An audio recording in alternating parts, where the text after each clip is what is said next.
Las ventanas del tren nos hacen mirar el presente, lo bueno y lo malo que éste nos trae. No nos preocupamos por el futuro, y atrás queda el pasado.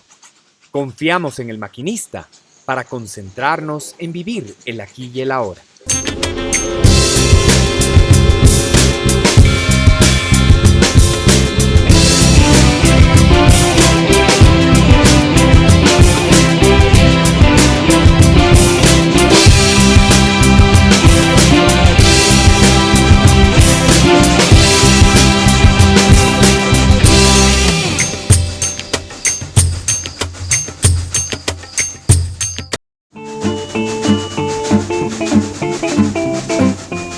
Cuando yo sea grande, quiero manejar un tren que cruce la mitad del mundo, que atraviese montañas y campos, que baje de las nubes hasta llegar al mar. Un tren capaz de unir a la calurosa costa con los nevados andinos y de transportarnos a todos a través de paisajes que solo la más pura imaginación puede soñar. El sueño de un niño ecuatoriano que se convertiría en la obra cumbre del más grande de los que han nacido en esta tierra. El general Eloy Alfaro, se puede decir, dio su vida para unir al país con una línea férrea, un ambicioso sueño que partió frente al puerto principal para recorrer más de 450 kilómetros hasta llegar, años después, hasta la capital de los ecuatorianos. Un 25 de junio de 1908 llegó la locomotora número 8 por primera vez hasta el barrio de Chimbacalle.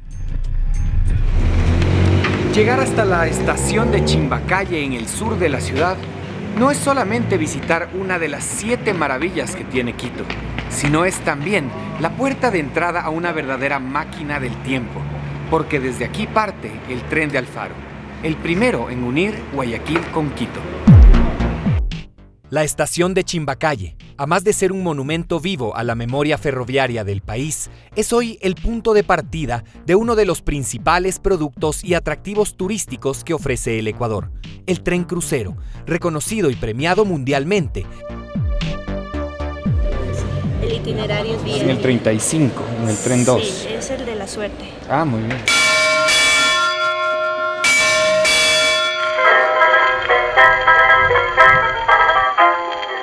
Este es el vagón 001, llamado también el vagón presidencial. Y en este nos vamos hasta Tambillo primero, después a Machachi, hasta llegar al boliche en este tramo.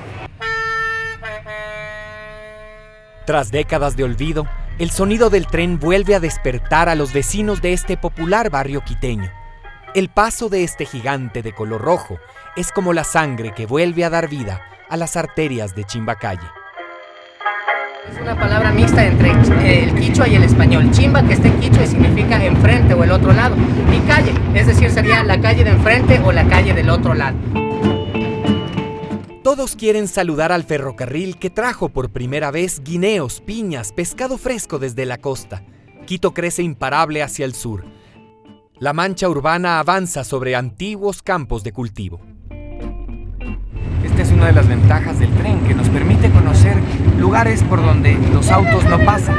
En este caso, esta zona del sur de Quito, que hasta no mucho tiempo atrás eran grandes haciendas. Parte de eso queda todavía. Las tierras más fértiles de la ciudad dejan de producir al ser tapadas por inmensas extensiones de concreto y asfalto. De todos estos sectores que están asentados por donde pasa la línea del tren, entonces precisamente nosotros de esta forma ayudamos a que esta gente tenga esta vinculación con el tren.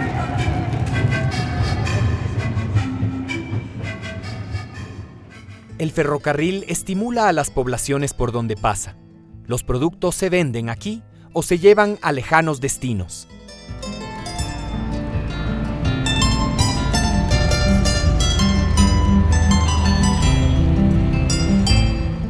Desde hace 100 años, su sonido es sinónimo de progreso.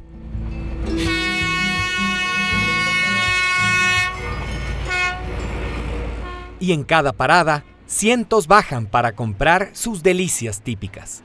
Estamos llegando a la estación de Tambillo. Esta es la primera parada en el recorrido que hace el tren desde Quito hasta el boliche. Apenas habíamos recorrido 60 kilómetros, pero el hambre mañanera provoca antojo de un delicioso tostado. Cada estación cuenta con cafetería, baños limpios y otros servicios indispensables para el viajero. El tiempo de cada parada es corto, y cuando el tren pasa, todo se detiene.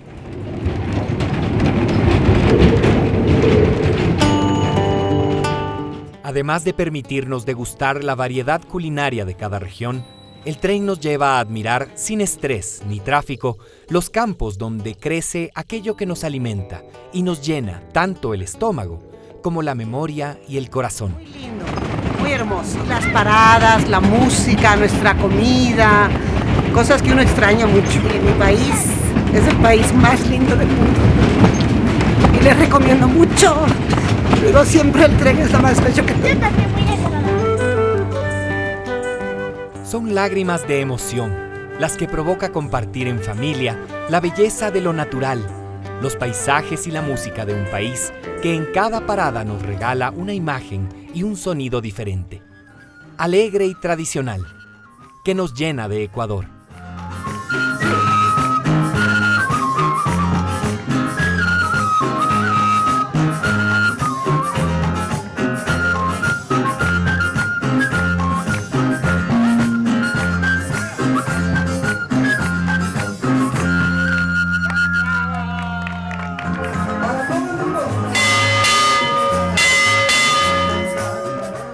Dejamos la estación de Machachi, uno de los valles más fértiles y productivos de la Sierra Norte, para alcanzar y recorrer la primer área protegida por la que pasa el tren.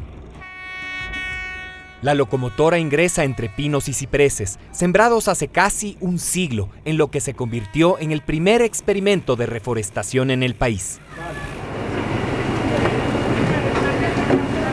Estamos a 3.547 metros de altura. Es donde queda la estación de Cotopaxi, mejor conocida como El Boliche. Y aquí se realiza una caminata por esta zona protegida que tiene el país. En 1928, Luciano Andrade Marín plantó los primeros pinos en El Boliche con la intención de recuperar los suelos erosionados. Hoy, sobre estas coníferas, crecen hongos y líquenes, que forman parte de la gran diversidad de especies nativas de la región. 200 especies que en realidad tendríamos que caminar muchísimo para conocer todo lo que existe acá. Tenemos ya la suerte nuevamente de poder ver el venadito, la cervicabra, el lobito, incluso en algún sitio de todo el boliche se puede notar la presencia del puma. Primero fue una hacienda, después un terreno experimental y ahora es un espacio de recreación para todos los ecuatorianos.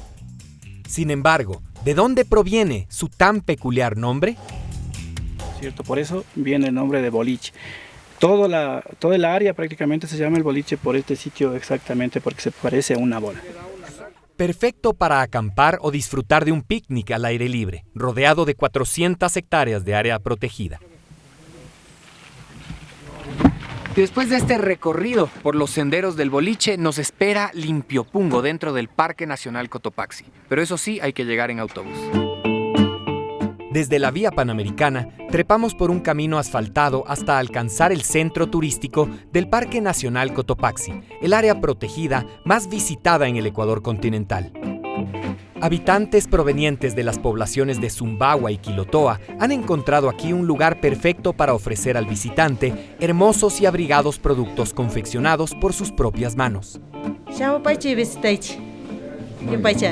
Muchas gracias.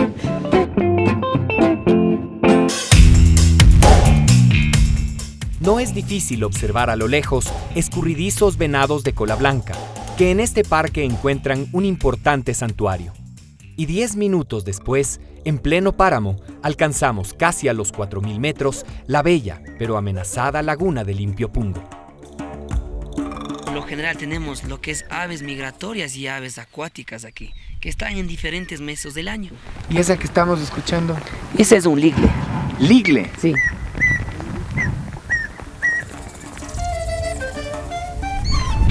A los 3.800 metros de altura de la laguna de Limpiopungo, podemos observar gaviotas andinas, curiquingues y hasta cóndores.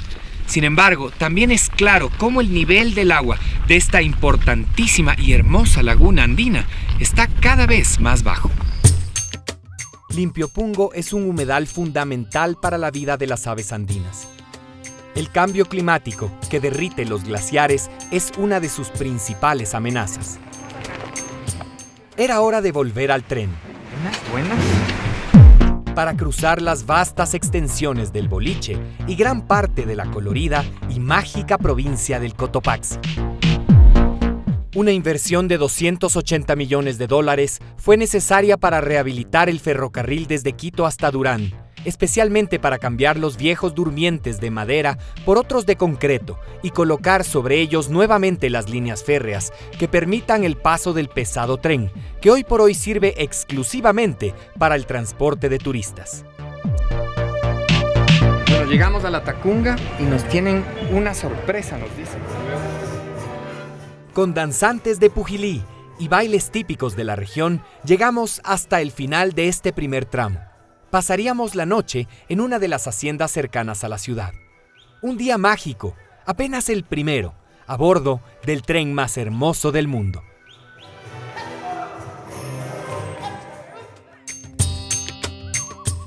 Un recorrido a través del histórico tren de Alfaro. Un viaje que empezó desde la estación de Chimbacalle, en Quito, atravesando los fértiles valles serranos hasta llegar a lo alto del Parque Nacional Cotopaxi y su hermosa laguna de Limpiopungo. Tras observar venados y aves, descendimos hasta alcanzar la ciudad de La Tacunga, donde pasaríamos la noche. Si bien dice 1941 en su fachada, la estación de La Tacunga fue inaugurada en 1907 y desde entonces se convirtió en centro de acopio e intercambio de quienes querían llevar sus productos hacia la costa a través del tren cuya construcción inició García Moreno, pero que fue culminado por Eloy Alfaro. Temprano en la mañana abordamos otro tren más amplio, moderno y lujoso. Estos son los vagones del flamante tren crucero. 8:30 de la mañana y estamos saliendo de la estación de La Tacunga hacia Cuchibamba. El paso del caballo de acero siempre emociona, y no solo a cuanto lo ve pasar, sino a quienes tienen la suerte de recorrer el país sobre sus rieles. Soy de los Estados Unidos. Para mí es interesante porque es una fácil manera para aprender acerca de los diferentes tiempos del Ecuador. ¡Salud! Cada vagón está decorado al estilo de una época distinta en la historia ecuatoriana: la barroca, neoclásica, prehispánica y clásica, nos contó nuestra guía Isabel. Este es el coche colonial, el número 1 que tenemos en el tren crucero, por su estilo barroco. Los vagones están interconectados entre sí y al final del tren se encuentra el mirador. Ah, qué lindo acá.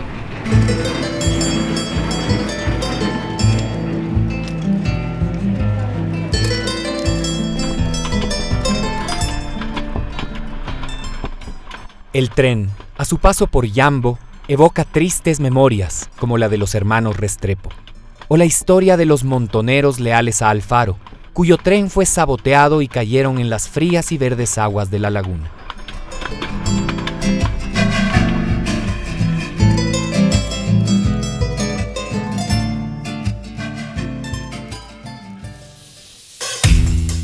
En esos tiempos, las locomotoras eran a vapor, pero hoy la máquina que lleva al tren crucero es eléctrica y funciona con diésel.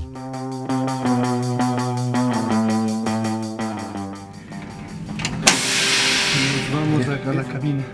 Él es uno de los 10 maquinistas que manejan las 7 locomotoras de origen francés que operan en nuestro país. Inspecciones de rutina se realizan en cada parada del tren crucero. Bueno, y ahora dejamos un ratito el tren para irnos a una plantación de rosas, Nevado Roses.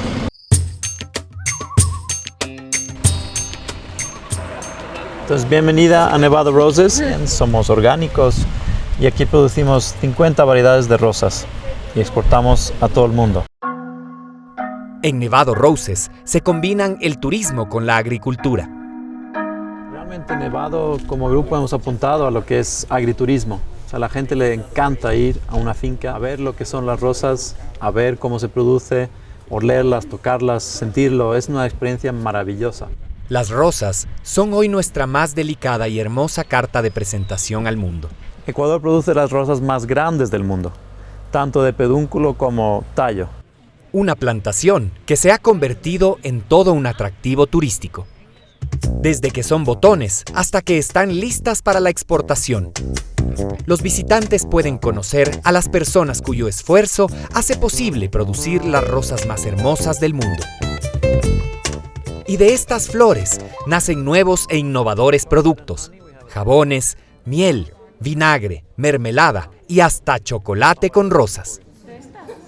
Había que retomar el recorrido, y mientras los turistas suben a sus respectivos vagones, los maquinistas encienden la poderosa máquina con 2.400 caballos de fuerza que llevará al tren a una velocidad promedio de 22 kilómetros por hora. Ponemos a servicio, acá el MPJ, y ahí se arranca, ahí se prende.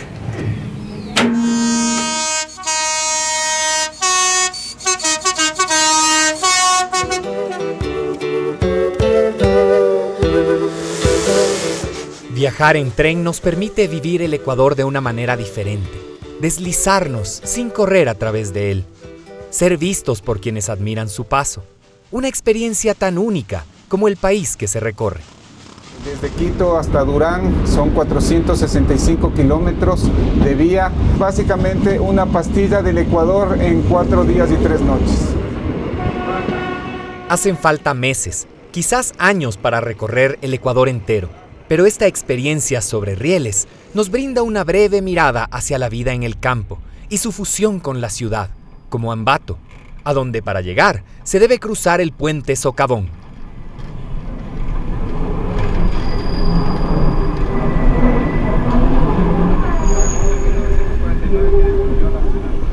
El tren crucero pasa por el centro de la ciudad de Ambato, que se encuentra a 2.500 metros de altura sobre el nivel del mar. Y desde aquí viajaremos cerca de 2 horas para llegar hasta los 3.600 metros de altura de Urbina. Tras un almuerzo en el centro de la ciudad, el paisaje cambia rápido y del árido suelo surge el verdor del campo chimboracense.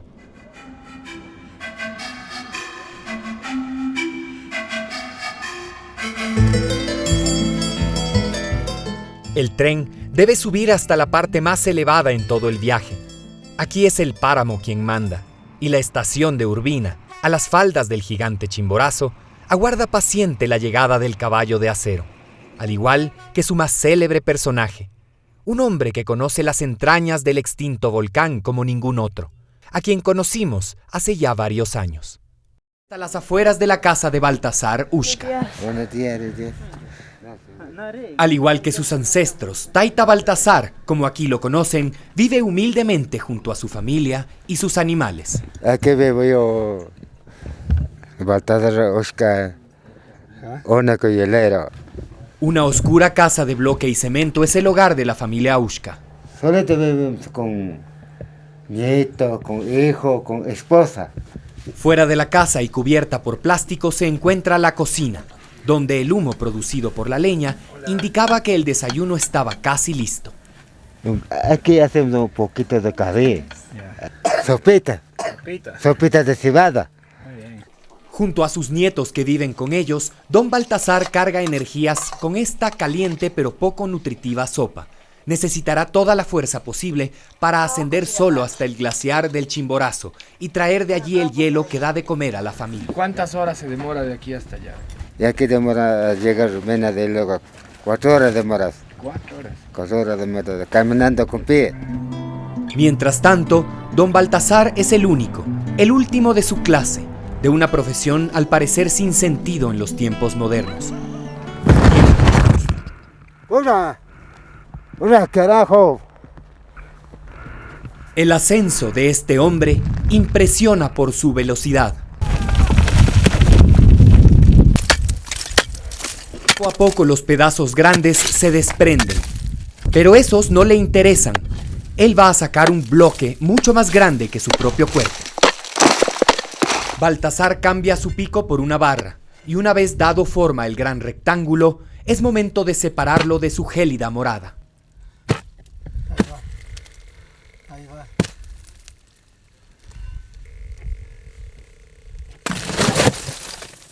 Un ser de otra era. Un hombre de otro tiempo.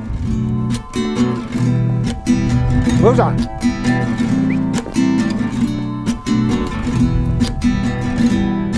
El último hielero del Chimborazo. Don Baltasar vive aún del hielo que le brinda el volcán. Let me introduce Baltasar and his daughter Carmita. Y con orgullo nos enseña el producto de su esfuerzo. Muy buenas tardes, amigos. Bienvenido. Ese es mi trabajo. Desde 15 años. Ahorita ya tenemos 79 años. Para sacar ese hielo de Chimborazo de mi casa, 7 de la mañana salimos. Y llegar a mina de hielo, 4 horas caminamos. Y trabajo peligroso, trabajo duro, y trabajo de hombre. Sorprendidos quedan los turistas al conocer la historia de este hombre único, el último de los hieleros. Ahí no hay sopita de morochos, papita, habita, oca, milloco, ahí no hay. Es el Ecuador profundo, intenso como el viento y el sol de altura, cálido como la lana de la llama y de la oveja. Esta última, materia prima de la obra de un artista en la elaboración de las afamadas alfombras de guano. 100% manual, lana de oveja, sí, lana de oveja es esto. En telares se teje a mano esta obra de arte. Ninguna alfombra es igual a otra, y sin pasar por guano, el tren nos permite conocer sus más célebres productos y artesanos. Se dicen eternas, pero las nieves son cada vez más escasas en la mayor de las montañas del Ecuador, cuyo romance con la explosiva, pero no siempre visible Mama Tungurahua, se remonta a los tiempos cuando las montañas eran dioses. Dentro de la visión de los indígenas puruáes, que ellos consideran al Chimborazo su padre, su taita, y a Mama Tungurahua su madre. Desde Humboldt hasta Bolívar, son incontables los personajes que se han rendido ante su imponencia, que todo lo marca en estas tierras de altura. Las cumbres nevadas del volcán Altar adornan el descenso desde el páramo. Y casi a las 6 de la tarde, el tren crucero hace su entrada triunfal en la Sultana de los Andes.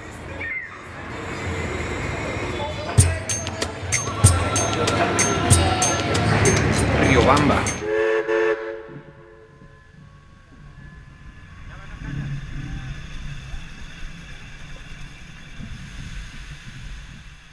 Para quienes presenciaron esta escena por primera vez, la fantasía de un dragón que exhalaba vapor y fuego se había convertido en una poderosa realidad.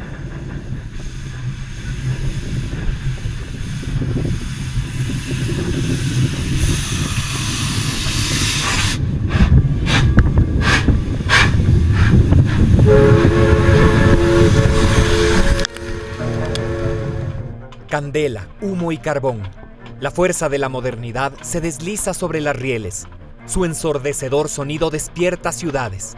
Alimenta la imaginación del más inocente de los niños. Y plasma, en realidad, los sueños del más valiente de los luchadores.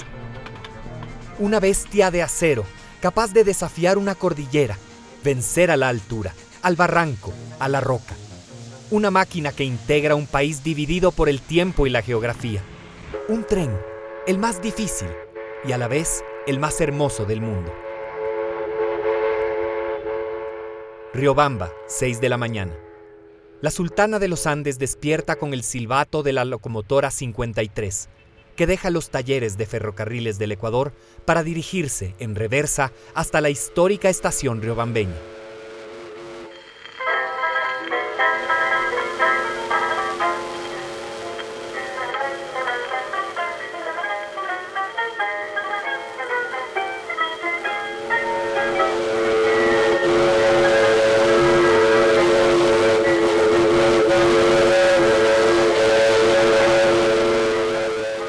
Un silbato que ensordece, que se riega por todo el callejón interandino y que llega hasta Durán con un poderoso mensaje. El tren de Alfaro está de regreso. Su antigua máquina ha sido renovada para proveer 404 caballos de fuerza y desafiar las alturas andinas, emulando aquellas primeras locomotoras que a fines del siglo XIX cambiaron la historia del Ecuador y del mundo. Lo que estamos viviendo nosotros es un proceso histórico muy importante. Hace más de 100 años estas locomotoras llegaron al país y comenzaron a unir al país. Hoy, 100 años después, nuevamente volvemos a reeditar este gran símbolo, esta gran propuesta de la unidad nacional con un símbolo concreto, con una locomotora a vapor. Un pequeño y bien cuidado museo ferroviario nos recuerda los tiempos del viejo luchador y de los hermanos Hartmann, constructores de esta locura sobre rieles y artífices de su mayor desafío, la nariz del diablo. El ferrocarril más difícil del mundo estaba listo para partir. Buenos días, caballero. Hola, buenos días. ¿Cómo amaneció? Muy bien, gracias. Sírvase un dulce, por favor. Muchas gracias. Más de 300 millones de dólares han sido invertidos para devolverle al Ecuador una de sus más importantes piezas de identidad nacional y crear un verdadero magneto para el turismo. El tren crucero ha sido elegido en los World Travel Awards como el mejor tren de lujo en Sudamérica y el mejor producto turístico fuera de Europa por una prestigiosa revista británica. Por eso sus recorridos están prácticamente llenos todo el año. Es que todos quieren subirse al tren. Es una de las mejores experiencias, tanto para los que podemos estar en el tren como para los que lo ven pasar, porque definitivamente rompe la monotonía del día. Tras 20 kilómetros de un encantador paisaje andino, la locomotora con más de 90 toneladas de peso se acerca a la población de Colta y su famosa laguna. Este pequeño poblado, uno de los más altos en el país, con 3.200 metros sobre el nivel del mar, guarda importantes hitos de la historia ecuatoriana. Aquí se detiene el tren para que sus ocupantes puedan visitar una verdadera reliquia religiosa, la construcción de una iglesia que marcó el inicio de la conquista y evangelización española en estas tierras. En 1534 los conquistadores españoles llegaron hasta este lugar y realizaron la primera fundación de la ciudad de Quito y construyeron esta iglesia, la Valvanera, que 500 años después se convierte en la más antigua de todo el Ecuador. Tras la breve parada, el tren cambia de locomotora. La de vapor regresa a Riobamba y los vagones son tirados por una locomotora a electrodiesel, más moderna y poderosa, mientras que los viajeros podemos disfrutar de un delicioso tamal de chocho con ají. Ajicito. El servicio a bordo es impecable. En el vagón cafetería se ofrecen múltiples opciones de bebidas con y sin alcohol, así como deliciosos cafés gourmet hechos al gusto del viajero. Yo voy a probar este delicioso frappuccino. Buenazo. Perfecto aperitivo para el descenso hacia un tranquilo poblado serrano, que un día a la semana se llena de color, música y todo lo que usted quiera comprar. Hemos llegado a Guamote y es jueves, eso significa que es día de mercado. Vamos a conocer un poco aquí en la plaza.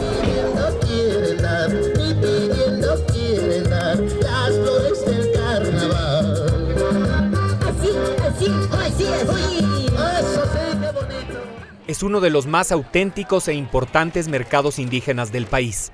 El de Guamote reúne pobladores de comunidades de toda la provincia del Chimborazo, Bolívar y Azuay, así como comerciantes de la costa. Si bien la gran mayoría del intercambio se realiza en efectivo, hay quienes aún practican el trueque para conseguir lo que vienen a buscar o a canjear. Las plumas en los sombreros de las mujeres son un indicador de la comunidad de la que provienen. En el brillo y color de sus trajes típicos se refleja la fuerza con la que el pueblo indígena mantiene y defiende su identidad. Relojes, ropa, calzado, joyas y comida. Pero el de Guamote es sobre todo un mercado de compra y venta de animales. Y aquí en el mercado de Guamote se venden cientos de animales al día. En este lado se encuentran los cerdos, los cuales se pueden vender ¿hasta cuánto puede costar uno de estos? 120 valen. Puerquitos de todos los tamaños y edades. muchos de los cuales pronto terminan en las mesas del comedor del mismo mercado. Y cuando hace hambre, en la estación, que data de 1905, se levanta un comedor servido por la Asociación de Mujeres de la localidad, que ofrece deliciosas y bien preparadas comidas típicas. Gracias. Perfecto, ahí está nuestro plato. Y hay que decirlo, en este crucero realmente se come extraordinariamente bien. En este caso, el almuerzo se desarrolla en la misma estación de Guamote, un sitio patrimonial que ha sido restaurado.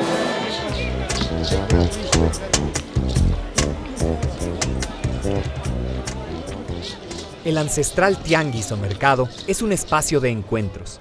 Desde remotas comunidades llegan para ponerse al día con familiares y amigos, vender el producto del esfuerzo, adquirir eso que viene de la gran ciudad o simplemente reírse con el humor del artista popular. La llegada del tren hizo que los campesinos de la zona tengan la posibilidad de intercambiar más y más lejos, llegar hasta Guayaquil o a la capital del Ecuador con sus productos y conocer así otros mundos. El tren está de vuelta en Guamote y su calle principal, bautizada por quien hasta aquí lo trajo, esta vez viene cargado de turistas, para quienes este jueves de mercado se convierte en una imborrable postal del país. Todo, vamos, no sé, es impresionante. Aquí toda esta gente indígena en el medio de lo que parecía que era la nada, ¿no? Muy interesante, ¿no? Sí, muchísimo. Pero no solo los extranjeros quedan fascinados por tan colorida experiencia.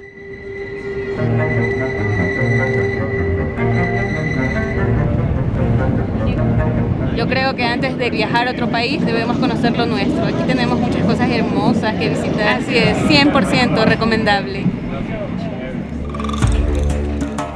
Especialmente cuando la riel desafía el precipicio, pone a prueba el vértigo y raspa el borde de un paisaje cargado de misterio.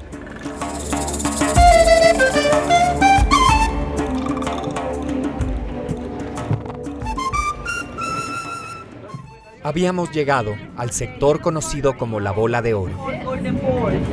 Es la zona de caldera del volcán, por eso es lo amarillo del azufre. Originalmente todo este sector era el cráter de un volcán que después de una erupción se colapsó y crea la caldera que estamos viendo ahora. Muy interesante, el viaje está muy bien, la velocidad del tren permite el disfrutar de las cosas, tener tiempo para contemplarlas. Un apacible descenso a través de campos y bosques de eucalipto desemboca en la ciudad de Alausí. Capital del cantón del mismo nombre, es la población donde la costa y la sierra se encuentran.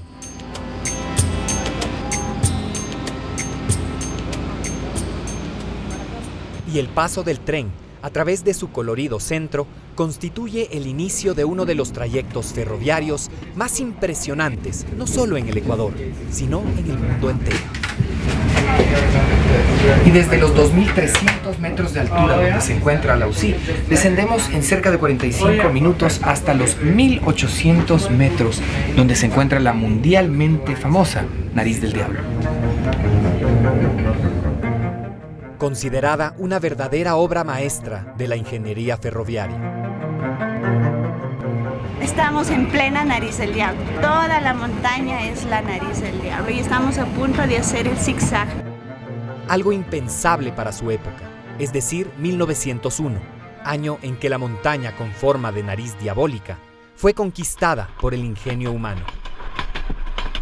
Escalofriantes precipicios dan cuenta de lo extremo de esta proeza, en donde decenas de personas perdieron la vida para franquear la cordillera. El tren desciende hasta un punto donde debe retroceder, y gracias al trabajo realizado por los brequeros, el ferrocarril se encarrila en su nueva riel, una maniobra en zigzag que a todos deja asombrados. Fue un espectáculo, súper divertido, sí. Interesante. Muy difícil de hacer, ¿no? Bueno, cuando una persona pensé en el trabajo para construirlo, es increíble. En la estación de Sibambe, Descendimos del vagón para por un instante rendir tributo al esfuerzo y la creatividad con la que miles hicieron posible que el Ecuador dé un salto cuántico en su historia, y para agradecer a sus herederos, los trabajadores del ferrocarril ecuatoriano, que hacen hoy posible que la leyenda de la nariz del diablo se mantenga viva. Una foto para el recuerdo y a continuar con el recorrido hacia Tierra Caliente. El paisaje cambia de forma súbita. Los ríos se vuelven caudalosos y a la cordillera se la atraviesa por dentro de sus entrañas. Y ahora vamos a entrar al segundo túnel, otra vez en la oscuridad total. El tren de Alfaro, tras su paso triunfal por el callejón interandino, hace su llegada a la histórica población de Huigra. Después de un largo viaje desde la sierra, esta ya se podría considerar la costa ecuatoriana. El viejo luchador mira desde lo alto de la plaza, la versión moderna de su obra, mientras que pequeños revolotean a sus pies, seguramente inconscientes de lo que este ferrocarril significó para su pueblo y su patria. La bruma cubre el cielo sobre la cálida Huigra. Nos espera una noche de descanso en un ambiente subtropical y al día siguiente, el último tramo en el camino hacia el puerto principal. En un viaje que empezó en la ciudad de Quito 3 días antes y después de haber recorrido cerca de 300 kilómetros a través del callejón interandino y de haber franqueado la cordillera por uno de los pasos más difíciles de construir en el mundo entero, dejamos la sierra para alcanzar la primaveral Huigra, donde pasaríamos la última noche del viaje. Al día siguiente, despertamos al son de un ejército de aves que abundan en estas estribaciones de la cordillera. Su sonido, mezclado con el inconfundible silbato del tren que anunciaba la hora de regresar a los vagones. Huigra rinde homenaje a su creador, quien hizo posible que el ferrocarril pase por aquí y por el resto del país, el general Eloy Alfaro Delgado, que junto a los norteamericanos hermanos Hartman serán por siempre recordados como los responsables de tan audaz proeza en un mundo y un tiempo donde semejante obra era para muchos no más que un sueño. Una vez a bordo, el servicio 5 estrellas que caracteriza al tren crucero no se hizo esperar, mientras que el caballito de hierro avanzaba a través de caudalosos ríos y frondosos bosques que se mantienen en pie, gracias a que por allí no pasa la carretera. En términos de deforestación, el ferrocarril es mucho más ecológico que las vías asfaltadas. Desde Huigra, recorreríamos aproximadamente 116 kilómetros a través de montañas y campos de cultivo hasta llegar casi a las 6 de la tarde hasta la histórica estación de Durán, muy cerca de Guayaquil. El aire húmedo y caliente se sentía al interior de los vagones. Habíamos arribado a nuestra primera parada. Bueno, y ahora sí llegamos a verdadera Tierra Caliente porque estamos en Bucay. Si bien el tren crucero no visita tierras amazónicas, sí permite al viajero conocer a algunos de sus ancestrales habitantes. Un autobús nos transportó hasta la comunidad Shuar de Río Limón. Era como estar en la Amazonía ecuatoriana. Buenos días, Barabara Tata, Punger Tata, Shuara Tata, ahí está. Muchas gracias. Tras el tradicional saludo en lengua Shuar, arribaron algunos de los mayores de esta comunidad con alrededor de 100 habitantes, para, entre bailes tradicionales y bebidas típicas, contarnos que sus antepasados llegaron hasta estas tierras provenientes de la Amazonía hace ya casi 200 años.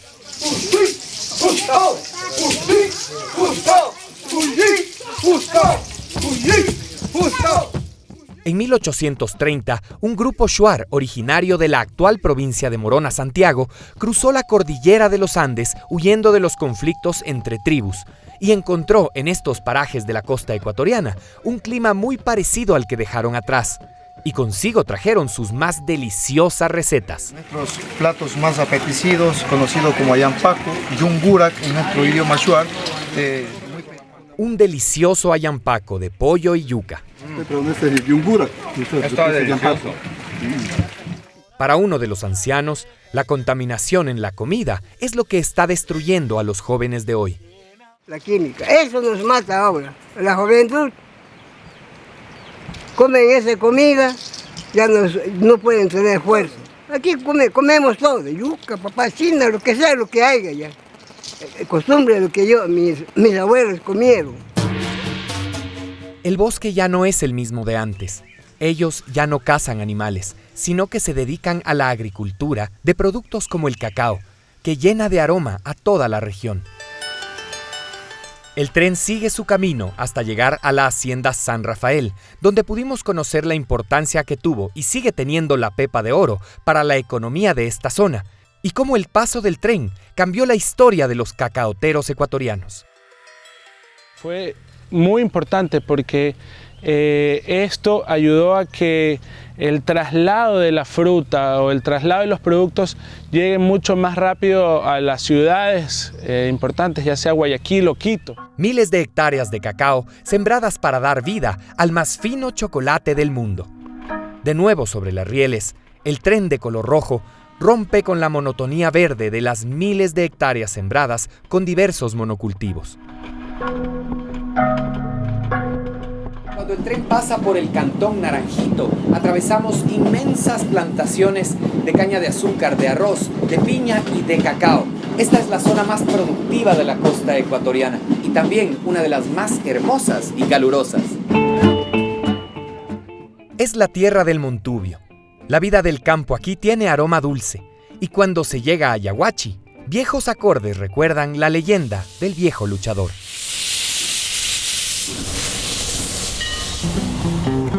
Estos son los recuerdos que dejó el viejo luchador, Eloy Alfaro Delgado, para todo el Ecuador. El economista arregla las líneas para todos los... Hasta la estación de Yaguachi llega la locomotora a electrodiesel y la vieja máquina número 11, impulsada por vapor, toma las riendas del tren mientras su sonido retumba en los campos guayacenses. Esa saeta roja que cambió para siempre el destino de los ecuatorianos se interna entre potreros y arrozales que parecen no terminar nunca. Todos le ceden el paso, lo admiran, lo saludan. El ferrocarril de Alfaro es mucho más que un gigante de metal y fuego. Es una máquina del tiempo que nos lleva a visitar un Ecuador distinto, que tras su paso por la sierra, la cordillera, los fértiles campos y los ruidosos poblados costeños, hace su arribo a la gran ciudad. Y cuando son las 5:10 de la tarde, el tren crucero se acerca a su final. Estamos a pocos metros de la estación de Durán, muy cerca de Guayaquil. La música nacional invade los vagones y contagia a los turistas.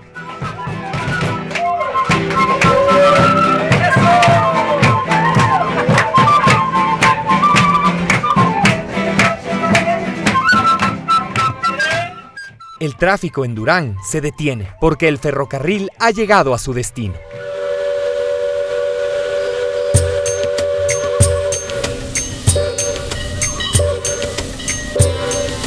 Y 3 días después nuestro viaje ha terminado. Hemos llegado al final a la ciudad de Durán. Esta es la estación donde todo empezó. Un recorrido de 4 días y 450 kilómetros a bordo de uno de los trenes más premiados, difíciles de construir y de recorrido más bello sobre la tierra. El Ecuador fue uno antes y otro después de la gran obra que demandó la vida de cientos de personas, que transformó paisajes, pero sobre todo mentes, que le dijo al país que era uno solo a pesar de sus divisiones regionales y geográficas. Una obra como ninguna otra en la historia ecuatoriana, fuente de empleo y de riqueza, pero sobre todo de orgullo nacional. Fue el viejo luchador quien contra todo pronóstico y ante 1001 dificultades que hoy en día ni siquiera podemos imaginar, sacó adelante el sueño de unir a su patria con una línea férrea, la del progreso y de la unidad. Tras décadas de olvido y después de un inmenso trabajo de rehabilitación, la fuerza del tren de Alfaro está de regreso. Hoy su silbato retumba en todo el Ecuador. Los campos se llenan de júbilo con su paso. ciudades enteras le sonríen. El país le rinde homenaje al gigante de hierro y a las personas que lo hacen posible. Difícil como ningún otro, hermoso como los paisajes que recorre, mágico como el sueño de un niño.